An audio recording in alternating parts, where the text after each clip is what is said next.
Masyarakat antusias ikut kegiatan donor darah yang digelar Pemuda Panca Marga bersama Palang Merah Indonesia Banda Aceh di sekitar Bundaran Simpang 5 Kota Banda Aceh. Hal tersebut untuk memenuhi kebutuhan darah bagi pasien di seluruh rumah sakit di Kota Banda Aceh. Ada 35 kantong darah telah terkumpulkan dari target 100 kantong. Darah tersebut akan langsung disalurkan kepada pasien yang membutuhkan. Bakti sosial donor darah tersebut pertama kali dilakukan oleh Ormas PPM sehingga diharapkan kegiatan ini akan menjadi agenda rutin. Miftah, warga Kota Banda Aceh baru pertama kali melakukan donor darah dan merasa bangga bisa membantu untuk kebutuhan darah.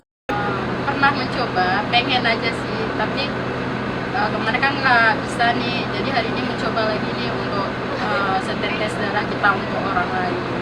Jadi alhamdulillah hari ini bisa. Ini yang pertama dalam? Yang pertama sekali dalam hidup. Kalau sebelumnya kenapa nggak pernah donor? Udah pernah coba, tapi untuk darah nggak bisa, udah dicek nggak bisa. Jadi ini coba lagi, rupanya bisa. Muhammad Isa Yahya, Ketua BPM menambahkan, antusias masyarakat untuk donor darah cukup tinggi, meskipun baru terkumpul 35 kantong. Kedepannya kegiatan ini akan menjadi agenda rutin. Kegiatan donor darah ini dilakukan oleh Pemuda Panca Marga, khususnya Pemuda Panca Marga Provinsi Aceh, dalam rangka kegiatan sosial, rangka ulang tahun Pemuda Panca Marga ke-44.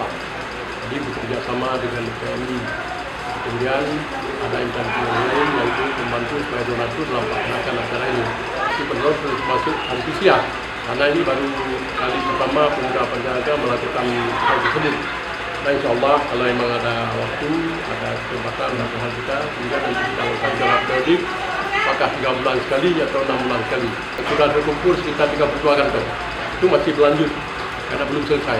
Dengan target berapa Pak nanti? Target sebenarnya ada 50 kantong ya.